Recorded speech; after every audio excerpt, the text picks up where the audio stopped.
What a night on the hardwood, folks. I mean, wild night. We had wild finishes. Florida holding on in Columbia. We have Arkansas picking up their first conference win down the wire. A&M just going into Oxford and completely just stealing one. Folks, there's snow all over the Southeast. Folks, it is Wednesday night, January 22nd, 2025. I'm your host, Dave Shumate, bringing you this SEC basketball reaction for Wednesday night, folks. Brought to you by our buddies over at FANDUEL. Visit FANDUEL.com/SECU to join today and get started with $300 in bonus bets when you win your first $5 bet, folks. It's probably the best night of the midweek slate so far that we've had. Again, we're probably going to have plenty more, but tonight was a big one. Tonight was a fun one. Let's get right into it. Let's get right into the meat and potatoes here. I see the Aggie fans already in here, folks. Gig'em Aggie says, Mole 10 Pizzas, appreciate you listening, man. Nathan rolling in here. Those Aggies are tough as nails. Yes, could not have said it any better myself there, Nathan. No, but I mean, it's honestly pretty wild.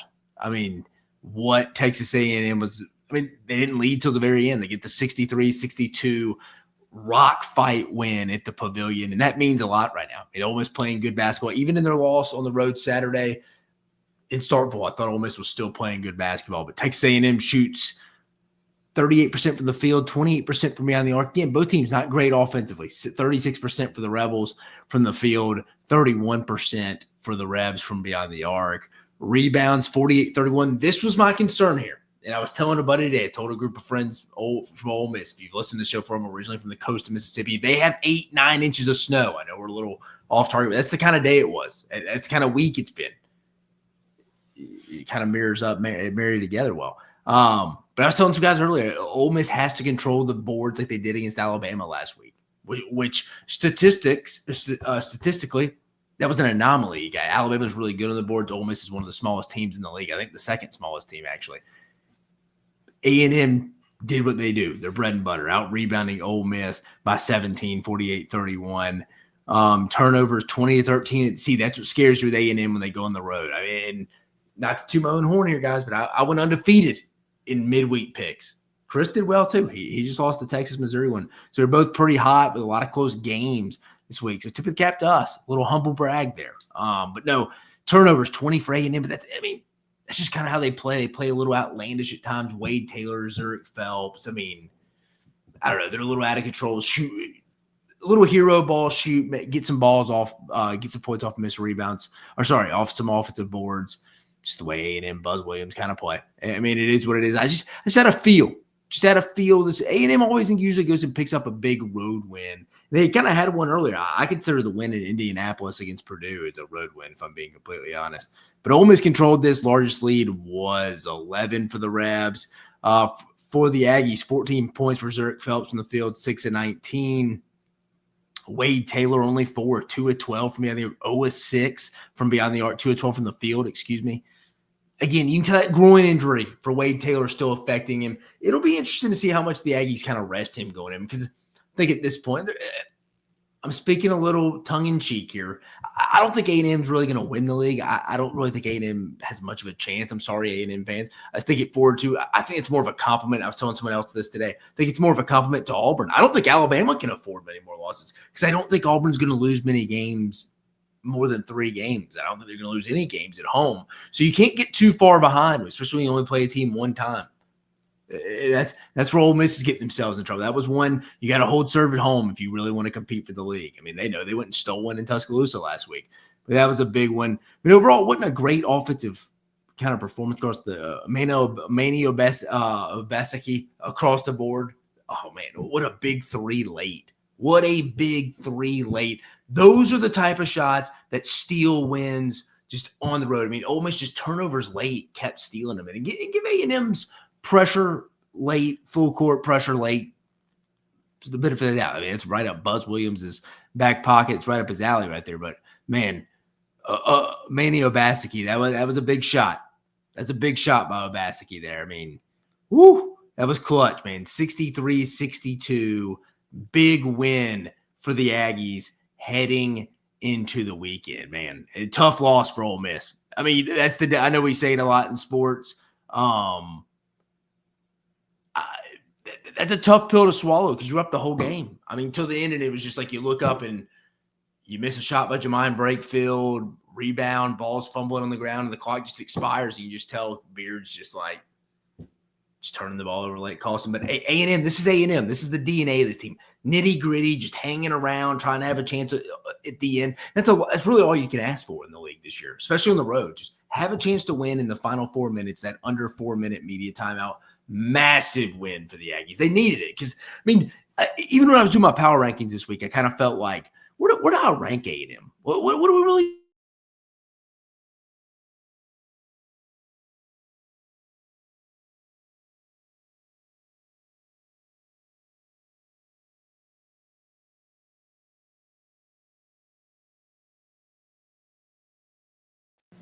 sorry, it's the connection with that mic right now. I got to get that fixed, guys. But we're doing that for another day. We had too much basketball to talk about right now. Too much phenomenal midweek basketball to talk about. But no, I mean, so they had the Oklahoma game, Wade Taylor misses, Alabama they lost, Kentucky they lost. It just felt like throughout a week and a half, right? I don't know what A&M is. What are they going to look like in a month when Wade Taylor starts to get that knee, groin, that lower body injury that we keep hearing about? And you can tell he doesn't have that explosiveness or that initial burst that you're used to seeing in Wade Taylor. So, I mean, he's banged up, but man, you couldn't ask for that stealing one. And that's just a veteran squad, guys that have played a lot in this league.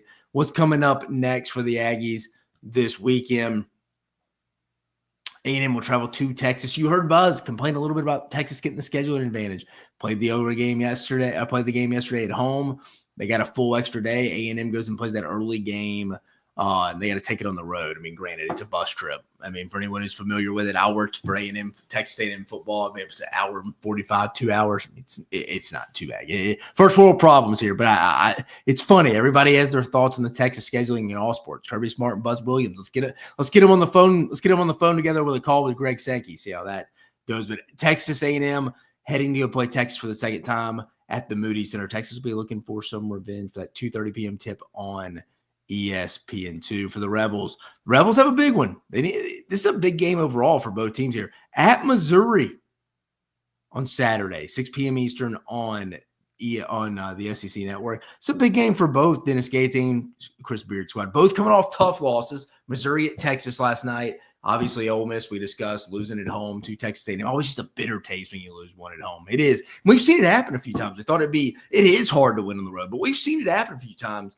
I mean, Ole Miss at Bama last week, Alabama at Kentucky. You just feel like teams are just like, you can only afford to probably really lose one. You can only afford to go about 8-1 in your home games this year to actually compete for the title. But tip of the cap to Texas A&M, Buzz Williams, gritty performance when your best player is still banged up. He only went for 5 points. I mean, I don't know what else to say. It's just a gritty, tenacious win. Manio Obaseki's 3 late put the A&M Aggies up for good. Moving on. Florida hanging on by a thread, folks. Just hanging on by just a complete thread across the board here. Florida getting the score right there, 70-69 wins. All right, to look closer. The 70-69 win there for the Gators. Just woo. That was one of the worst games I'd seen Florida play this year, if I'm being completely honest. Just looked totally out of funk. And I tweeted about it. I'm kidding. Like South Carolina going blackout at Colonial Life on a midweek. I'm joking around. I was just messing around. But it was – Florida just kind of seemed a little juiceless. Is like a little elementary and just lack of a better word. It's just kind of what it felt like tonight. Again, getting the 70-69 win from a perspective of statistically, Florida shot 42% of the field, which surprises me just from replaying the game. 33% from beyond the arc, 49% for South Carolina from the field, 34% from beyond the arc. Free throws, 50% for South Carolina, 66% for Florida. Rebounds, 36-31. South Carolina, this is a surprising point to me here. What Nick Pringle and Con Murray Bulls were able to do against, I think it is. It's one game. Let's don't overreact. I always it kind of messes with people who overreact being a prisoner of a moment. I'm the first to kind of poke jabs about that. And I feel like I'm kind of being that right now. But I was kind of disappointed in Ruben Chinyelu and Alex Condon tonight in the front court for Florida. I thought I was a little disappointed. And to be fair, Colin Murray-Bowles, best NBA prospect on South Carolina on Lamont Paris's team. Nick Pringle can flash at times, especially his athleticism and his vertical explosiveness. You've seen that. So, I mean, it's just they were a little disappointed tonight, but they did get the win overall. Turnovers 15 for South Carolina, 9 for Florida. I hate saying this, and for the Gamecock fans listening, look, I like Lamont Paris, but I just felt like this was going to happen. Are we shocked? I mean, again, they dropped to 0-6, just like you kind of felt like Arkansas wasn't ever going to really win that game tonight. We'll talk about that one, them getting their first conference win at Bud Walton Arena tonight against Georgia, until it happens. When teams are 0-5 and they're just finding ways to lose basketball games, like South Carolina has against Auburn, Nick Pringle missed free throws late. Against Vandy, they were in that game late. And then tonight, at home against Florida, drop one against a top 5 team. Can't happen. Can't happen. They're up as much as 14 in this game at one point. For Florida, though, it's always one of the guards, guys. I mean, all 3 of them were in double figures tonight. 22 for Will Richard, 16 for Walter Clayton. Elijah Martin goes for 14. Chinyelu and Condon, like I mentioned, combined 7 points. 5 for Condon, 2 for Chinyelu. Rebounds, combined 13. We need more. I think that was the message tonight. If I'm Todd Golden, disappointed over on the front court. But you know what? We're going to walk out of Colonial Life Arena, as I'm sure they did, because they're in the middle of a charter flight right now up in the air. But you take a road win and you're fired up about it, because you know what? Your mentor's team, Bruce Pearl, that Todd Golden used to be on the Auburn staff with Stephen Pearl, who's his best friend, and like I mentioned, Bruce being his mentor, they held on barely at Colonial Life Arena. So you take a road win as you can in this league. If we're calling it what it is, 14 points for Colin Murray-Bowles, 8 for Nick Pringle, 22 for Zachary Davis. It's just overall, South Carolina's finding ways to lose. Florida, you just take it for what it is. You take it for what it is. It is what it is. I mean, I think you just kind of, hey, circle the wagons. We got to get better, guys. I mean, there's no way. Coaches will tell you they love at times to get their team a little shell-shocked and win a close, ugly game against a team they're better than. But coming up for Florida, schedule on Saturday for the Gators, they will host Georgia at 3:30 p.m. Eastern on the SEC Network. A whole slate of those days on the games on the SEC Network. But they'll host Georgia. Mike White coming back to Florida. Again, we've talked about that the last 2 years, though. But Florida needs it. Bounce back win. Probably a pretty good spot. How does Georgia respond, though? We'll talk about them in a minute. Such an interesting spot for both teams to be in. South Carolina, they will host Mississippi State. They already played Mississippi State to open up conference play and took an 85-50 loss, a 35-point loss in Starkville at the Hump. This one's in Colonial Life. It's in Columbia. But how do they bounce back? That's another – you're looking at Ole Miss, looking at South Carolina a little bit, and being like, man, you let those home ones get away. That just stays with you a little longer. And it's Wednesday, and you got to put it in the trash as you start going to get your game tips, your prep, as you start going to practice tomorrow. You got to put that in the trash because, again, it's Thursday, guys. They wake up in the morning. I know I'm saying something that's 2 + 2 = 4. We all know this. The sun will rise tomorrow. But it's Thursday. In the basketball world, folks, there's not a lot of 24-hour rule, especially when that Wednesday midweek game is over, especially the late tip, and you lose a heartbreaker. That you got to go turn the page and you go to a trip to Missouri if you're Ole Miss. You got a Georgia team hungry to get that taste out of your mouth if you're Florida, or if you're Georgia, we got to go on the road to Gainesville, a top 5 team in the country right now, and try to get that loss we gave someone their first SEC road win. It's a lot. You got to have a shorter memory in basketball, folks. You got to have a shorter memory in basketball. I say that because I mess with a lot of people. Everybody's starting to turn that page to basketball now full time, now that football's over. Now the national championship game's over after we saw Ohio State and Notre Dame. But moving on there from that perspective, from the Florida, South Carolina perspective over there, you got Florida getting the 70-69 win over South Carolina, folks. But guys, speaking of football season, from the first whistle to the final drive, FanDuel takes the NFL playoffs to the next level because right now new customers can bet $5 and get $300 in bonus bets if you win. That's $300 in bonus bets if you win your first $5 bet. The FanDuel app gives you everything you need for live bets, same game parlays, and so much more. Plus, When you win, you'll get paid instantly. Just visit FanDuel.com/SECU to join today and get started with $300 in bonus bets. That's FanDuel.com/SECU. Make this playoff season unforgettable with FanDuel, an official sports book partner of the NFL. Must be 21 plus and present in select states. For Kansas, in affiliation with the Kansas Star Casino, and 18 or older and present in D.C. First online real money wager only. $5 first deposit required. Bonus issued as a non-withdrawable bonus bet, which expires 7 days after receipt. Restrictions apply. See terms at sportsbook.fanduel.com. Gambling problem? Call 1-800-GAMBLER or visit FanDuel.com/RG. Call 1-888-789-7777 or visit ccpg.org/chat in Connecticut or visit mdgamblinghelp.org in Maryland. Hope is here. Visit gamblinghelplinema.org or call 800-327-5050 for 24/7 support in Massachusetts, or call 1-877-8-HOPE-NY or text HOPE-NY in New York. The last and final game of the night, folks. We just mentioned some of it. We just talked about a little bit of it. Arkansas getting their first conference win of the season, folks. 0-5, no longer 1-5. The Razorbacks are here as they get the 68-65 win over Georgia at home. Arkansas improves to 12-7, 1-5. As I mentioned, Georgia drops to 14-5, 2-4. We'd all interested how many wins would Georgia start amounting, or how many losses would they start amounting? Maybe I should phrase it a little better. When conference play started, I had a hell of a non-conference start. Let me grab a sip of water here real fast if you fine folks don't mind.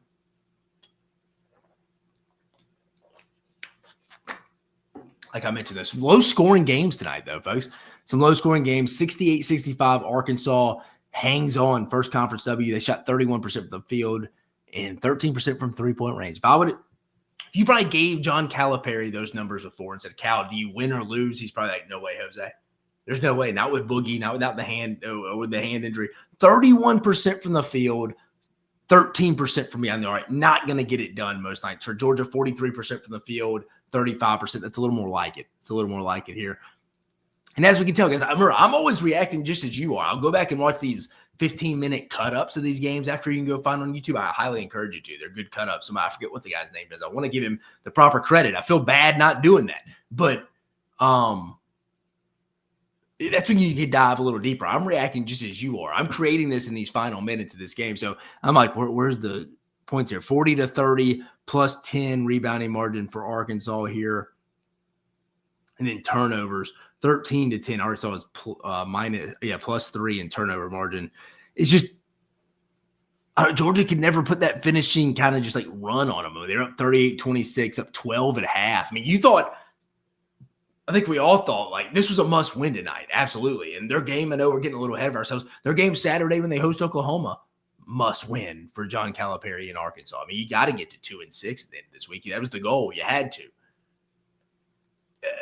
If I told him he shot 13% from three and 31% from the field, there's no way he thinks he wins. And they were down 12 at half. I mean, I think everybody just was like, Georgia's not playing great either. But, man, Arkansas, offensively, it was bad at times. They just somehow found a way. I don't even really know how they got this win.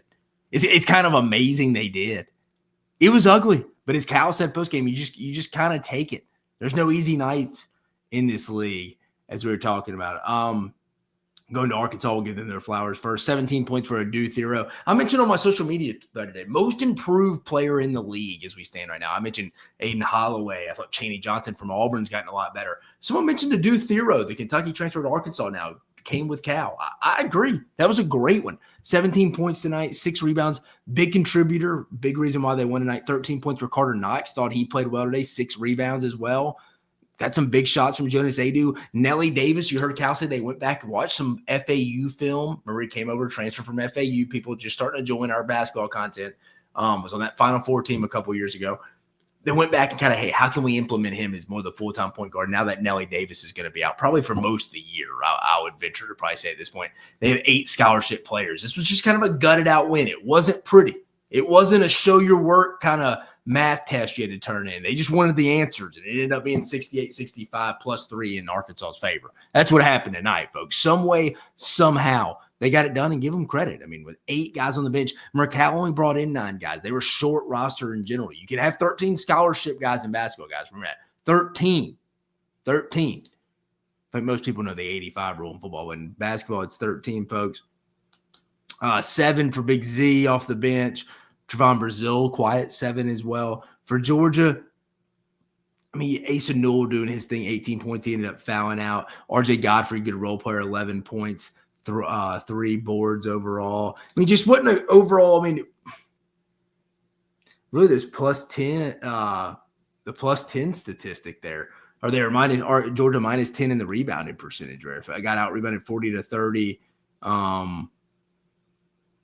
Definitely in the offensive board. Georgia only got a lot of really one chance looks, but Arkansas, some way, somehow, again, anyone who watched this would not tell you that was a pretty basketball game. But hey, they're not looking at how the math worked out there. It's not a show your work. I already used that analogy.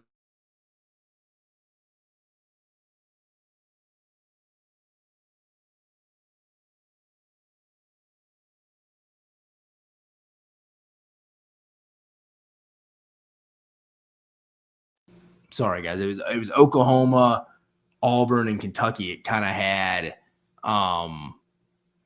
the mini bye weeks. As again, we're starting to get into this. There's going to be about 6 conference games in midweek action coming up. 3 on Tuesday, 3 on Wednesday. But also, too, from this perspective, you got Oklahoma coming up if you're Arkansas. You got to win because you go on the road next at Kentucky that next Saturday because you have your midweek bye. You got to get this Oklahoma win and be 2-5 rolling into Rupp.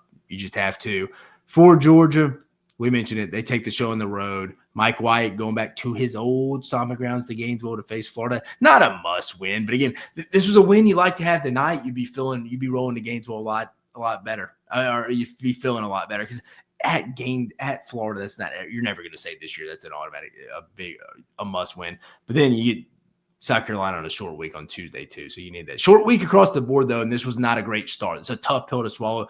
Game you're up 12, felt like you controlled, didn't play your best. You're about to go get a road win. You just let a team that's shorthanded with only 8 scholarship players get their first win for you and get to 1-5 on the season, folks. But man, well, what a night! That was the best night. I mean, we had games go down to the wire, all of them. Florida, South Carolina did. Georgia, Arkansas did. A&M, Ole Miss, all 3 of them across the board. That was the best individual midweek night. Hopefully it's beaten. I don't know if it'll win. Oh, I mean, I hope so because that means we had multiple overtime games, maybe 2 overtimes or plus overtime games. Just a phenomenal night across the board, folks. I appreciate you. I appreciate you joining me, folks. I appreciate you joining me. Next time I'll see you, folks, will be tomorrow on Dave Knows Ball. We'll preview all Saturday's matchups, guys. But I appreciate you joining us on this basketball reaction as we always do after every night of SEC basketball on Tuesday, Wednesday, and Saturday nights, guys. But remember, our new title sponsors this reaction. Our buddies over at FanDuel. Visit FanDuel.com/SECU to join today and get started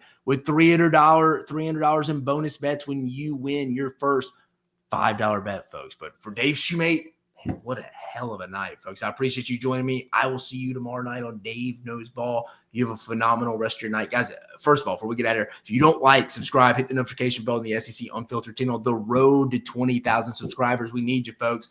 Most of you probably are, but I know there's probably a few you hanging out there that, hey, I just need to go get the link in there and go click it. Come on, guys. Go to YouTube. Help us out here. Guys, but for Dave Shumate, you have a phenomenal rest of your evening.